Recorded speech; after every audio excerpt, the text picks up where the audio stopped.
Just like many political systems, chainsets on road bikes come in two basic flavours, standard and compact. But what exactly does this mean? How is a standard worse or better than a compact, and how can one or the other help your cycling?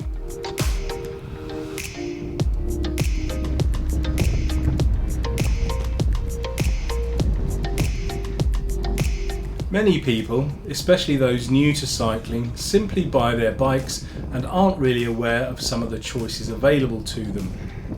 In this day and age of endlessly researching stuff online before we make a purchase, a typical bike review might talk about things like frame, comfort and stiffness, but it will rarely mention if a bike comes supplied with a standard or compact chainset. And even if it does, there are those for whom these two terms mean very little.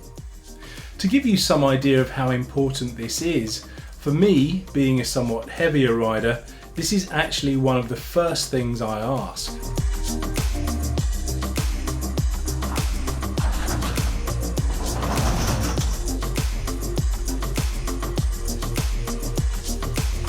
If you look at your bike, you will see that there are cogs everywhere. A typical road bike will have two fairly large ones at the front and a collection of smaller ones on the back wheel, ranging from 9 on an older bike up to 12 on newer models. And as everyone knows, these are the gears and they help you to ride. A real techie term with gearing is rollout, which is just another way of measuring how far your bike will travel for one complete revolution of the front chainrings. For instance, when you're in a low gear, one pedal revolution might mean that your bike will only travel 3 meters, whereas that exact same pedal revolution might result in your bike traveling 10 meters in a higher gear. The factor that determines whether you're in a low gear or a high gear is the combination of front and rear cogs that the bike chain is currently running over. So the larger the ring at the front and the smaller the ring at the back, the higher the gear and the further the rollout. Changing to either a smaller ring on the front and or a larger ring on the back will mean a lower gear and a shorter rollout. Now of course other factors such as effort and terrain all come into play, but at its most basic, if your bike is travelling further for the same number of pedal revolutions, and assuming that you're using the same cadence or number of pedal revolutions per minute, this will usually mean that you will be moving faster the higher the gear you're in. All pretty obvious stuff so far.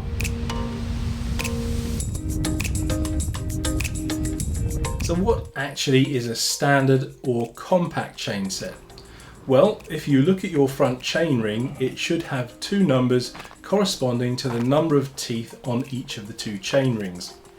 If it says 5339, that would be a standard, and anything smaller, so a 5034 for example, would be considered a compact chainset. Now these smaller numbers will straight away mean that pedalling will be a bit easier, but gearing is relative, so simply having smaller front chainrings might not necessarily mean that you also have lower gears. For this to be complete, you need to take into account the number of teeth on the rear cassette. These will be marked on each individual cog, but most bikes will have something like an 1128. On my Cannondale, it's 1132.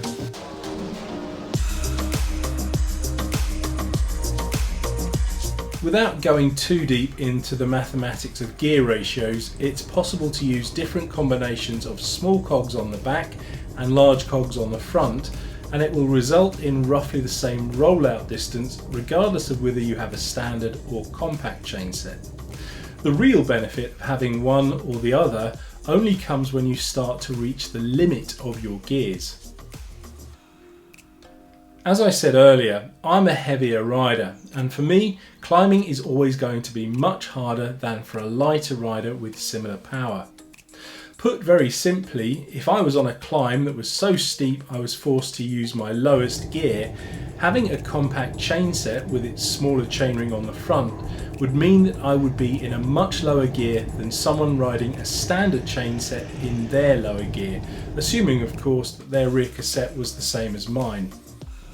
Similarly, if I was a fairly strong rider, able to turn the pedals over at a constant 90 revs per minute in my highest gear on a flat road with a standard chain set, this would result in a much higher speed than another rider also pedaling at 90 revs per minute on the same piece of road with a compact chain set.